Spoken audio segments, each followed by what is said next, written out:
capítulo 4. Nós temos falado sobre a carta de Paulo aos Efésios, não é? E é uma carta muito especial para nós. Vamos estar meditando um pouquinho naquilo que nós entendemos ser a vontade de Deus para a sua igreja, uma vez que Paulo escreve, obviamente, direcionado, dirigido pelo Espírito Santo de Deus, não para falar e repreender alguém especificamente, mas para a igreja universal do Senhor, ou seja, como ele mesmo ora, para que Deus abençoe todas as gerações futuras que haveriam de ler esta carta, que haveriam de ouvir o Senhor Jesus falando, e somos nós aqui nesta noite. Que privilégio, não é? Vamos ler a palavra de Deus. Efésios 4 nos diz assim: rogo-vos, pois, eu, o prisioneiro do Senhor, que andeis de modo digno da vocação a que fostes chamados, com toda a humildade e mansidão, com longanimidade, suportando-vos uns aos outros em amor, esforçando-vos diligentemente por preservar, preste atenção, a unidade do Espírito no vínculo da paz. Há somente um corpo e um Espírito, como também fostes chamados numa só esperança da vossa vocação. Há um só Senhor, uma só fé, um só batismo, um só Deus e Pai de todos, o qual é sobre todos, age por meio de todos e está em todos. Versículo 7. E a graça foi concedida a cada um de nós, segundo a proporção do dom de Cristo. Por isso diz, quando ele, se referindo a Jesus, subiu às alturas, levou cativo o cativeiro e concedeu dons aos homens. Ora, o que quer dizer subiu, senão que também havia descido até as regiões inferiores da terra? Aquele que desceu é também o mesmo que subiu acima de todos os céus, para encher todas as coisas.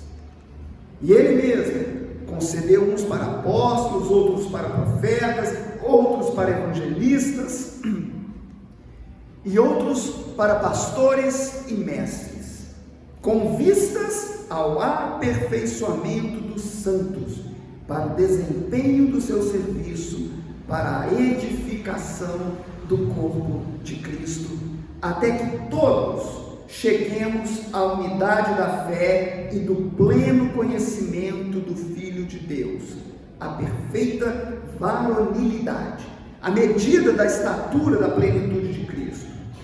Preste atenção, para que não mais sejamos como meninos, agitados de um lado para o outro, levados ao redor por todo o vento de doutrina, pela artimanha dos homens, pela astúcia com que induzem ao erro, mas seguindo a verdade, em amor, cresçamos em tudo naquele que é a cabeça, Cristo.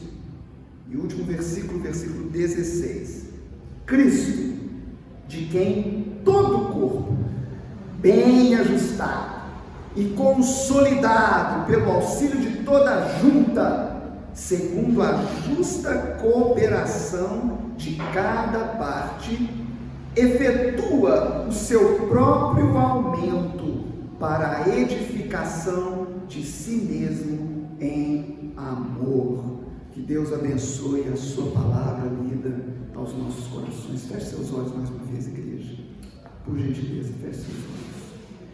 Pai, em nome de Jesus, esta carta escrita para nós, ela chegou até nós e nós queremos atentar para aquilo que o Teu Espírito Santo vem falando ao longo dos séculos, e que possamos, ó Deus, ser aqueles que têm ouvidos espirituais, e que nesta noite, quem tem ouvidos, ouça. Sejamos nós, irmãos, o terreno fértil, onde a Tua palavra pode germinar. Em nome de Jesus, ó Deus, usamos mais uma vez, com autoridade, com poder, mas com humildade, mansidão e graça. Em nome de Jesus é que nós oramos. Amém e amém. Amém, igreja? Vamos andar juntos. Vamos andar juntos. Queridos, todas as cartas de Paulo, preste atenção nisso que eu vou te dizer. Todas as cartas de Paulo, elas possuem uma doutrina e elas possuem um dever. Elas trazem uma doutrina, um ensinamento, mas elas também trazem um dever. Quando os que estão na escola sabem disso muito bem, alguns vão ter que fazer um esforço para se lembrar, mas não é difícil. O professor dá a matéria, o conteúdo, e depois faz o quê? Vem a provinha, não é? Vem a provinha, para ver como é que ficou o conteúdo, se ficou guardado, não é? As cartas de Paulo são da mesma maneira didáticas, ou seja, elas nos ensinam lições espirituais, lições para a nossa vida, que nós precisamos aprender. E aqui nesses 16 primeiros capítulos, há algumas ênfases muito importantes. Uma delas está já logo no primeiro versículo, quando ele diz: rogo-vos. Essa palavra, queridos, é uma palavra muito forte no grego, não é? Ela quer dizer: eu imploro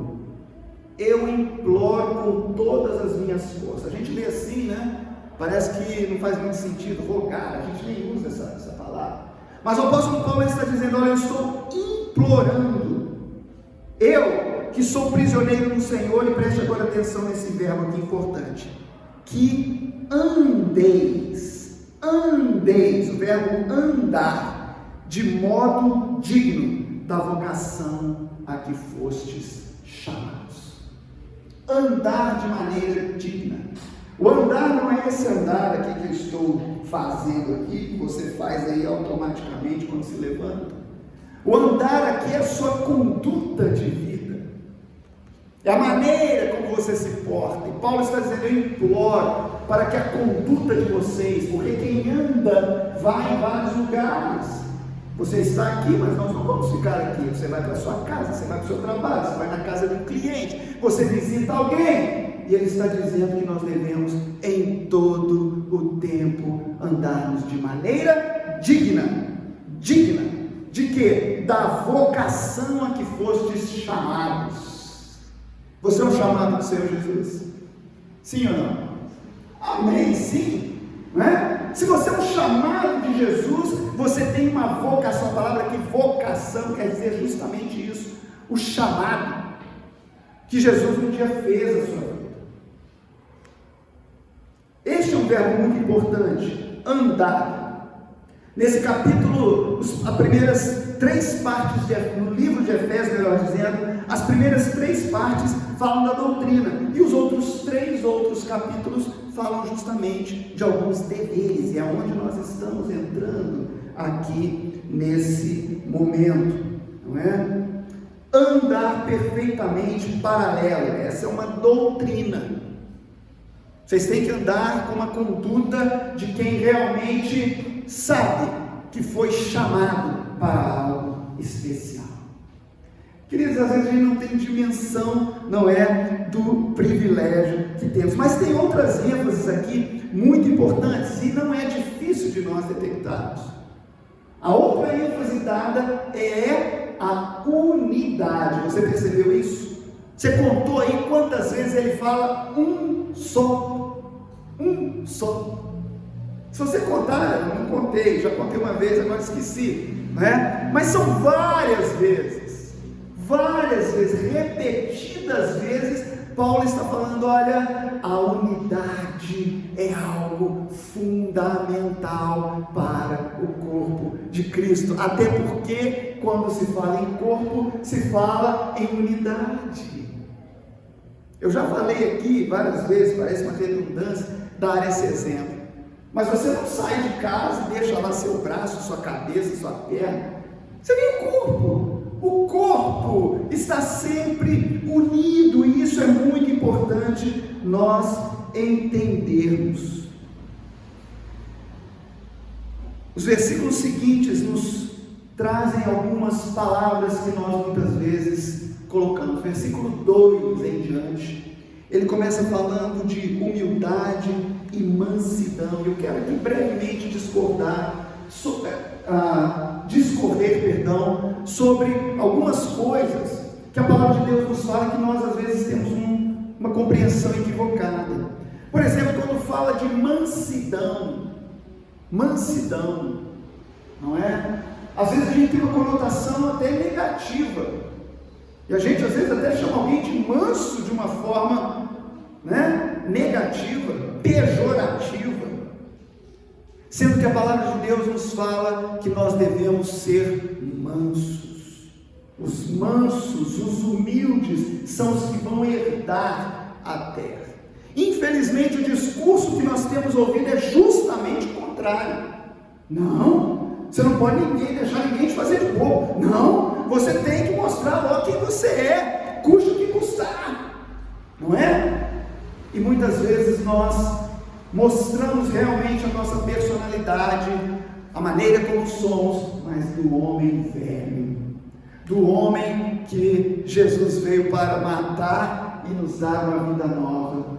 Quantas vezes nós temos a oportunidade de demonstrarmos mansidão para as outras pessoas e não o fazemos? Mansidão, longanimidade.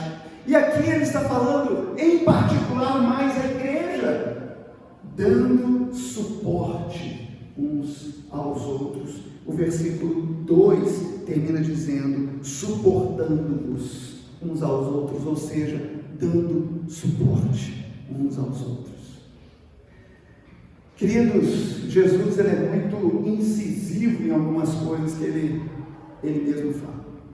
Por exemplo, quando ele fala que se alguém pedir um dos seus pequeninos de se achegar a ele, melhor é fazer o quê? Pendurar uma pedra no pescoço e jogar no rio. Que coisa! Logo Jesus, o símbolo do amor. Exatamente. Ele está querendo te trazer uma realidade espiritual que nós muitas vezes já perdemos. A mansidão inclui suportar uns aos outros, e isso é muito difícil se nós não estivermos. Entramos agora no versículo 3, em um só corpo e um só Espírito. Versículo 3, procurando diligentemente, 4:3, diligentemente guardar a unidade do Espírito no vínculo da paz. Versículo 4, há um só corpo e um só Espírito. Um só corpo e um só Espírito. Será que nós podemos dizer isso como igreja?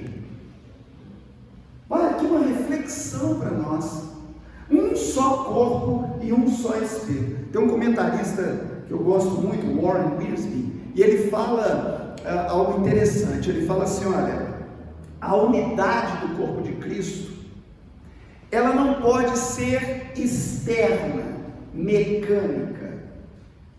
Olha que interessante. Ele simplesmente fez aqui uma sistematização, né? Ele detalhou isso que Paulo está dizendo. Ele falou de uma forma muito bacana. A unidade do corpo de Cristo não pode ser algo externo, mecânico. O que ele quer dizer com isso? Que você não pode entender o corpo, a unidade do corpo de Cristo, como algo pesado para você. Algo que você faz porque alguém te pediu, você está com seu irmão aí, porque eu gosto dele, ou porque não gosto muito, mas eu vou assim mesmo suportar. Não são essas coisas que devem manter o corpo de Cristo unido, Paulo está dizendo. E aí esse comentarista ele diz: esta unidade, ela não pode ser externa, ou seja, ela tem que vir de dentro, ela tem que ser interna, e não pode ser mecânica, mas tem que ser o quê? Espontânea. E essa espontaneidade não existe em mim, não existe em você, é apenas quando nós temos o Espírito Santo de Deus. Apenas quando nós temos o Espírito Santo de Deus. Sabe por quê? Porque sem o Espírito Santo de Deus, tudo vira um fardo, tudo vira um peso, tudo fica mais difícil. E aí ele continua falando no versículo 5 em diante, não é? Há um só Senhor, uma só fé, um só batismo. Olha que interessante. É interessante que Paulo está aqui dizendo que essa unidade, queridos, ela só pode existir se a Trindade estiver ativa em nós. A Trindade. Por isso que ele fala um só Pai, um só Senhor e um só Espírito. Um só Pai, um só Senhor e um só Espírito. Muitas vezes a gente não se liga muito, pastor, mas eu fico meio confuso. Quando eu oro para quem? Para o Pai, para o Filho, não é? Às vezes dá essa confusão. Quero te dizer que é Deus, a Trindade, um só, três em um. E você conhece algum exemplo mais perfeito de unidade do que isso? Quero te fazer de novo essa pergunta.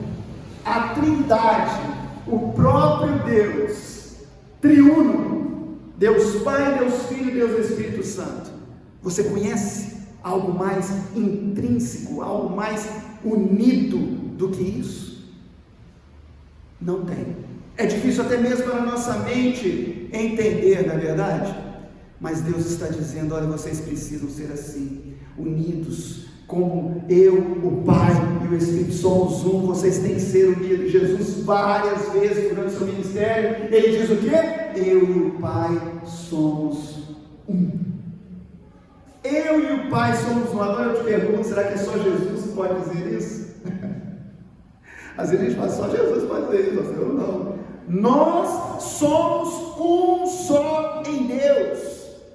Nós somos um só em Deus, igreja. Olha que coisa. Um só, o Espírito Santo que age em você é o mesmo que tem que agir em mim, não pode ter dois. Não existe. Olha que coisa tremenda. E o mesmo Jesus que ele fala, não é? Que nos salvou, é o mesmo. Não há distinção. Nós estamos unidos, selados por Jesus e tudo aquilo que Ele fez na cruz. Sabe por que nós celebramos a ceia do Senhor, igreja? Sabe por quê? Porque um dia Ele conquistou essa unidade, Ele trouxe o que estava longe para perto, Ele resgatou aquele que estava nas trevas para a sua luz, e nós podemos dizer: obrigado, Jesus. O mesmo Jesus que estará na nossa memória daqui a alguns instantes, celebrando a ceia que Ele mesmo instituiu, não pode ser outro, tem que ser o mesmo Jesus.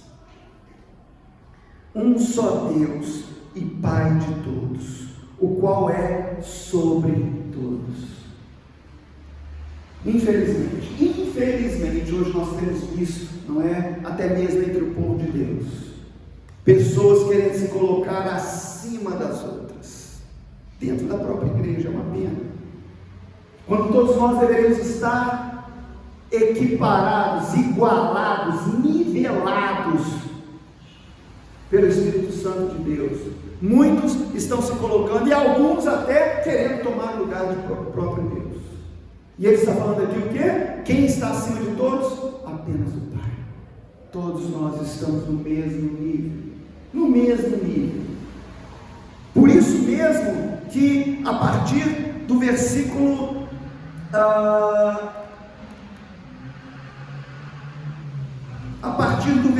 que ele, não estou achando aqui agora, ele diz: deu uns para, outros para. Pastor, estou fazendo aí uma diferenciação, não, com um propósito único de edificar a igreja.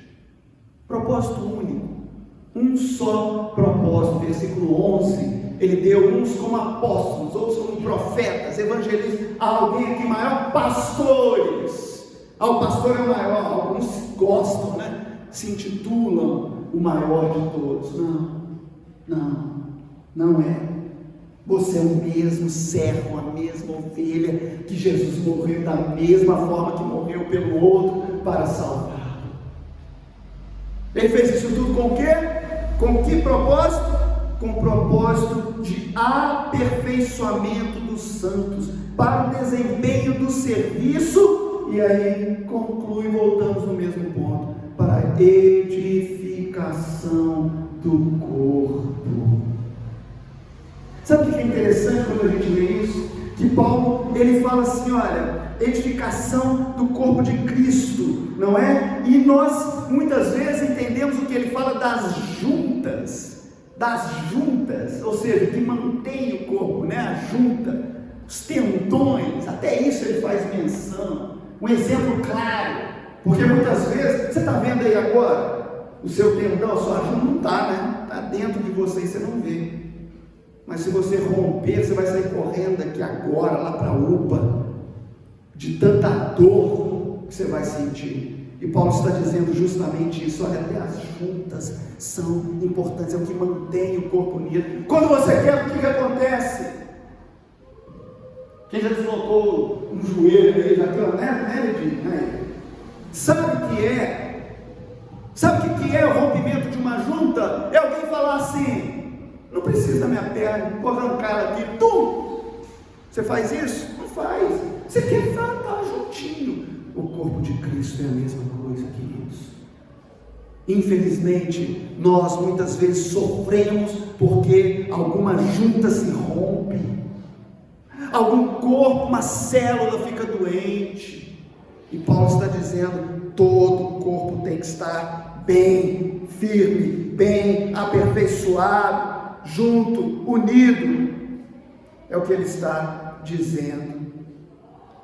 E ele continua nos versículos seguintes. Eu quero pegar aqui do versículo 14 em diante, e nós vamos concluir.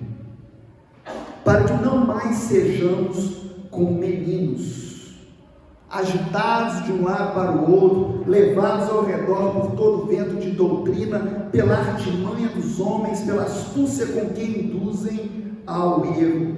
Mas, versículo 15, seguindo a verdade em amor, cresçamos em tudo naquele que é a cabeça, Cristo. Seu corpo cresce longe da cabeça? Não. Cristo é o cabeça, e o corpo vai crescendo, o corpo vai se desenvolvendo em Cristo, queridos, se nós entendemos essa carta como escrita para cada um de nós precisamos entender então que o Espírito Santo está dizendo que há um processo em nossa vida chamado crescimento espiritual. Não sejamos mais como meninos, não sejamos mais como meninos. É um linguajar até, né? A gente às vezes fala até, a gente distorce algumas coisas. Já viu quando você fala assim, para de ser criança? No sentido negativo. Você está no sentido de menino, você é maduro, você é crescido espiritualmente, ou pelo menos deve ser crescido espiritualmente, sem milindre, não é? Pronto para toda boa obra, como bom soldado, se apresenta diante do Senhor, sem infantilidade. É isso que a palavra de Deus está nos ensinando, queridos. Se você quiser ler, você pode ler novamente. Não sejamos como meninos, e sabe o que mais? Agitados. Não é só menino não, ainda é agitado, levado de um lado para o outro, não é? faz as coisas inconsequentemente, que ele fala que levar por ventos de doutrinas, ou seja, ensinamentos errados. É aquele filho que o pai fala, você não pode fazer isso, o colega fala, ele vai e faz, não é? Mal influenciado. Não sejamos como meninos, e aí a palavra-chave, mas sejamos crescidos, cresçamos, não é? Cresçamos em tudo naquele que é a cabeça, Cristo.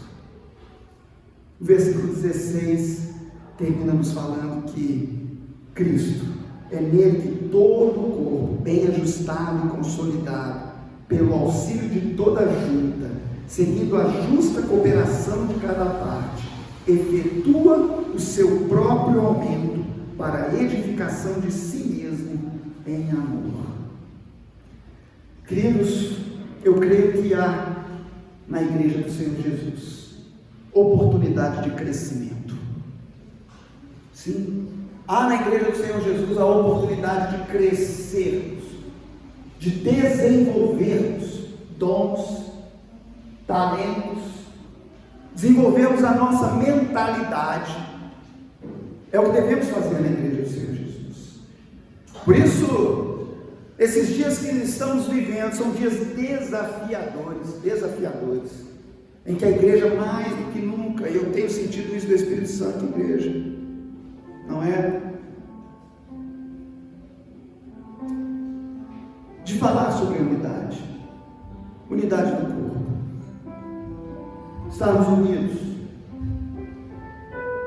Talvez o inimigo tenha achado uma brecha em nossas vidas em que nós não temos vivido assim, e precisamos nos arrepender, pedir perdão ao Senhor, porque Jesus diz que aquele que comigo não se ajunta, espalha. Mas está aqui falando da igreja, está falando da sua conduta, da sua vida com Jesus, e é claro que vai refletir na igreja como corpo de Cristo. O Espírito Santo tem que incomodar. Eu espero que esteja incomodando você também, no sentido de que nós fomos unidos, um só corpo, um só Espírito, um só chamado, uma só vocação, um só Senhor, uma só fé, um só batismo, uma só esperança de que estaremos na glória, na eternidade. Separados? Unidos, essa é a esperança que nos move, onde não haverá mais imperfeição, não haverá mais tristeza, amargura. Eu não vou conseguir mais te entristecer, você não vai mais entristecer, nós vamos estar ali vivendo a perfeição. É a esperança que Paulo está dizendo, que é uma só. Que o Senhor Jesus, nesta noite, principalmente agora, quando nós nos reunimos para celebrar a ceia do Senhor, seja esse o momento de reflexão. Pai, como nós cantamos, eu sou teu, eu quero estar unido a ti, Senhor. Não apenas uma metáfora, uma frase pronta. Quero estar genuinamente dependente do Senhor. Que o Senhor me torne um contigo, e que essa unidade possa se refletir na unidade com o meu irmão, com a minha comunidade de fé, com as pessoas com quem eu convivo, e que em teu nome mesmo, Jesus, o Senhor me use para edificação e crescimento do corpo de Cristo, em que o Senhor é a cabeça. Pai, em nome de Jesus, nesse momento, nós te pedimos, Pai, quando agora iremos celebrar a ceia do Senhor, que a tua boa mão, o teu Espírito Santo, nos dirija, nos conduza. Ó Deus, em nome de Jesus, que seja esse o momento em que nós possamos virar uma página, reescrever, ó Pai, permitir que o Senhor reescreva a nossa história e nos coloque mais uma vez unidos no corpo de Cristo. Em nome de Jesus, que nós possamos, ó Deus, agora, lembrar apenas do Senhor Jesus e tudo aquilo que o Senhor nos ensina. Pai, em nome de Jesus, continua falando aos nossos corações nesta noite. É o que nós te pedimos, humildemente. Amém e amém. Queridos, nesse momento nós vamos participar da ceia do Senhor. Você que está em comunhão com o corpo. A ceia para aqueles que estão em comunhão com o corpo. Louvado seja o nome do Senhor. Que apenas agora nesse momento seja um momento de reflexão. Você, Jesus, a unidade. Porque Jesus falou: aquele que não tomar do pão, aquele que não fizer isso que eu estou ensinando, não tem parte comigo, ou seja, não está no corpo. Sejamos nós nesta noite, a igreja, que o Senhor pode olhar e ver a unidade do seu povo. Você vai ter a oportunidade de tomar os elementos, voltar para o seu lugar e aguardar o momento em que todos nós estaremos participando juntos.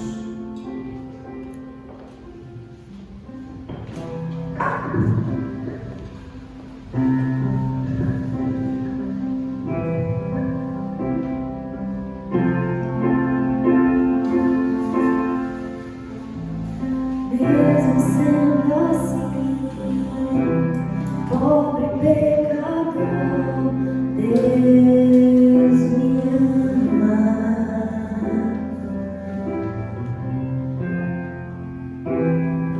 Mesmo sendo falho, mesmo sem merecer, Deus me ama.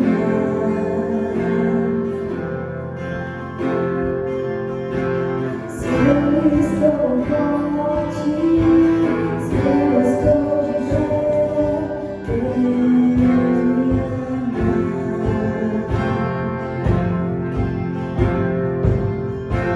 Se eu estou fraco, se eu estou caído, Ele não deixa de me amar. Se o seu amor, se o seu amor me seria de mim. Deus me ama tanto que levou seu filho para morrer em meu lugar.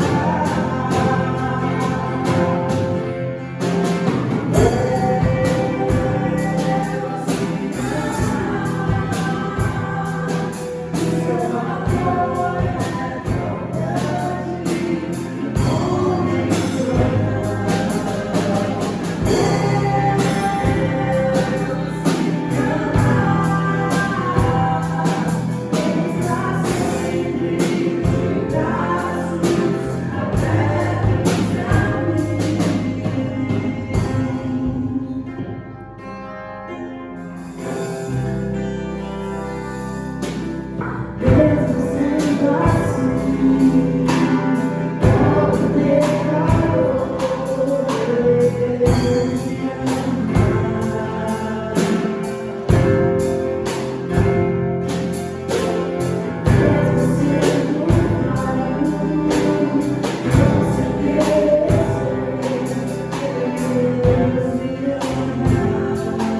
toda a igreja agora nesse momento, os irmãos também que nos auxiliaram no serviço, pudéssemos estar aqui agora em unidade, amém?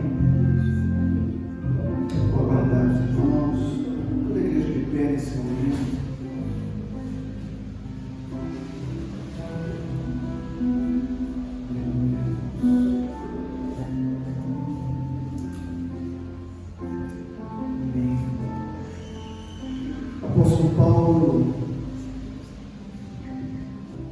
Ele diz algo muito interessante, que ele diz que nós devemos participar da ceia. Se você tem algo que te impede de participar da ceia, como por exemplo, algum mal entendimento, um rancor com algum irmão, uma tristeza, ele fala o quê? Vá, tome da ceia e conserte com seu irmão. Ele fala para você não tomar a ceia, ele fala, tome, mas vai lá e se acerta com o seu irmão. E nós precisamos entender que nessa noite que estamos fazemos mensalmente, não é? A lembrança daquilo que Jesus fez por nós.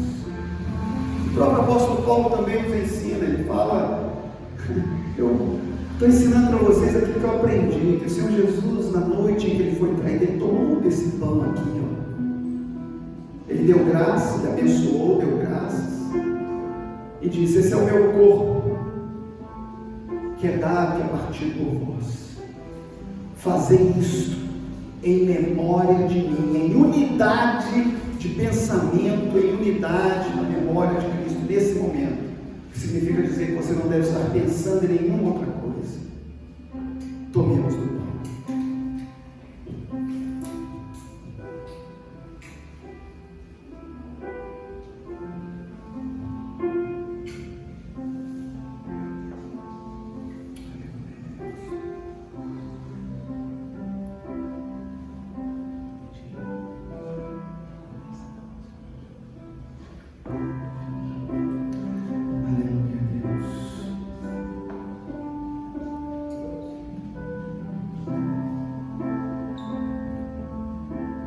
Semelhantemente, após a ceia, ele tomou o cálice,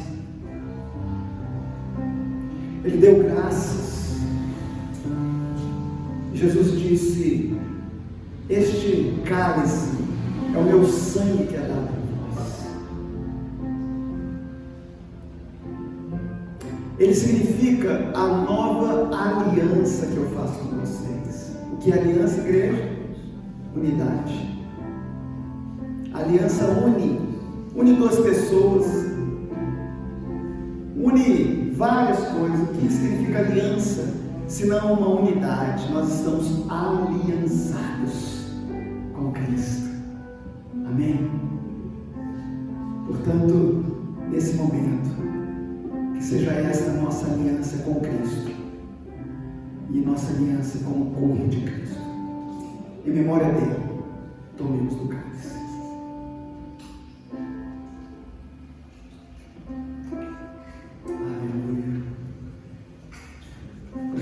Alguns segundos para você agradecer a Deus que um dia Ele te uniu. Agradeça ao Senhor agora nesse momento, igreja. Aleluia. Obrigado, Jesus.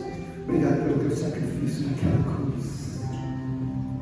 Obrigado por me trazer, ó Deus, em unidade contigo. Obrigado, Jesus, por poder pertencer a este corpo coeso chamado igreja. Que o Senhor é a cabeça. Obrigado, Jesus, pelo teu sacrifício, que nós agora celebramos, porque através da tua morte nós temos vida. Nós oramos no nome daquele que está acima de todos, nome acima de todos, o nome de Jesus. Amém e amém. Que o amor de Deus, o nosso eterno Pai, a bendita graça salvadora de Jesus Cristo, que a comunhão e as doces consolações do Espírito Santo estejam sobre todo o Israel de Deus, toda a igreja do Senhor Jesus, espalhada nos 4 cantos da terra, desde agora, para todos sempre. Amém e amém. Adorando ao Senhor, vamos sair daqui nessa noite com alegria em nossos corações e unidade do Espírito. Amém? O universo chora, o sol se apagou, ali está o amor, o Salvador, seu corpo lá na cruz, seu sangue derramou, o peso do pecado.